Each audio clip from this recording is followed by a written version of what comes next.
तो दीक्षा का अर्थ क्या है? आपका शुद्धिकरण,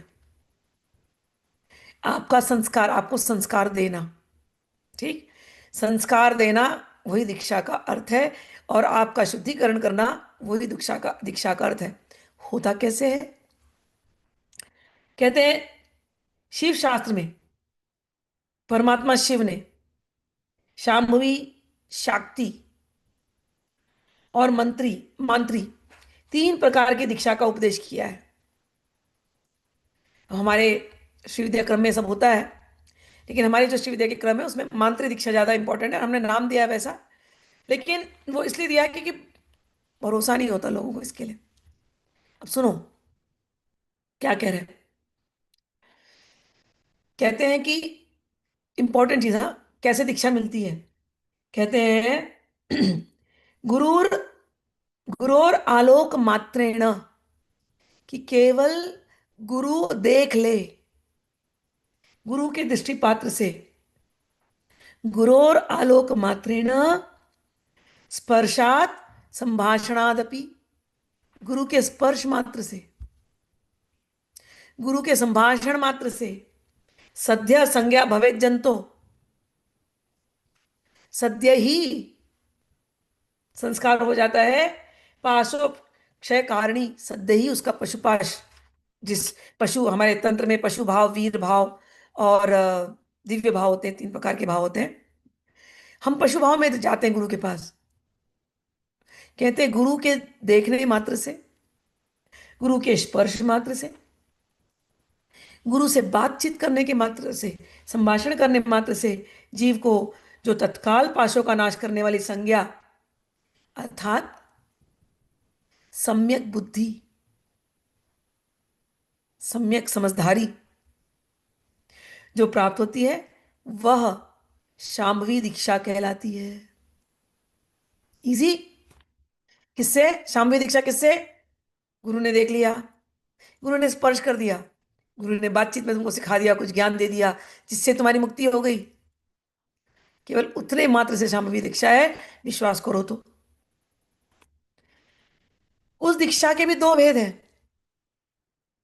तीव्रा और तीव्रतरा। पाशों के क्षीण होने में जो शीघ्रता या मंदता होती है, उसी के भेद से दो भेद हुए। जिसे दीक्षा से तत्काल सिद्धि या शांति प्राप्त होती है। दीक्षा से क्या प्राप्त होना है? शांति, आनंद। जिस दीक्षा से तत्काल तुरंत की तुरंत सिद्धि या शांति प्राप्त होती है, वह तीव्रतरा है। और जीवित पुरुष के पाप का अत्यंत शोधन करने वाली जो दीक्षा है, उसे तीव्रा कहा गया है। कि एक है कि तुरंत आपने गुरु से दीक्षा ली, आपके अंदर परम शांति और आपको विश्वास हो गया कि अब मुझे गुरु मिल चुके हैं, अब इस मार्ग में मैं चलूंगा, मेरा कल्याण ही कल्याण है। और कभी कभी होता है कि दीक्षा लेने के बाद भी चल तो रहे हैं, लेकिन डाउट, डाउट, डाउट। तो दीक्षा तो मिली है, गुरु का स्पर्श भी मिल गया, गुरु का प्रेम भी मिल गया, लेकिन आपका संशय नहीं जा रहा है। तो दीक्षा तो काम कर रही है, लेकिन अभी समय है, तो उसको तीव्रा कहा गया। अब तो ये हुई शांभवी। शांभवी के दो भेद, तीव्रा, अति तीव्रा। और दूसरी हुई शाक्ति। शाक्ति क्या होती है? शाक्ति ज्ञानवती दीक्षा, शिष्य देहम प्रविश्यतु, गुरुणा योग मार्गेण क्रियते ज्ञान चक्षुषा। गुरु योग मार्ग से शिष्य के शरीर में प्रवेश करके ज्ञान दृष्टि से जो ज्ञानवती दीक्षा देते हैं, वह शाक्ति कही गई है। यह हायर दीक्षा है कि गुरु स्वयं शिष्य के अंदर प्रवेश करता है और शिष्य के मुख से बोलता है, जो ज्ञान देना है वो देता है। ये शाक्ति दीक्षा है और ये मेरे अनुभव का दीक्षा है।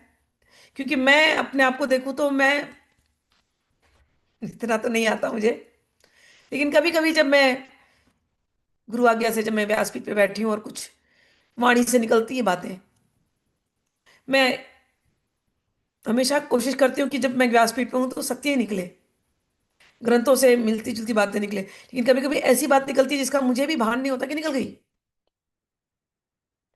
और बाद में वो कई सालों बाद किसी न किसी ग्रंथ से वो मिलता जुलता मिल जाता है मुझे, तो मुझे याद आता है, अरे उस दिन ऐसा बोला था।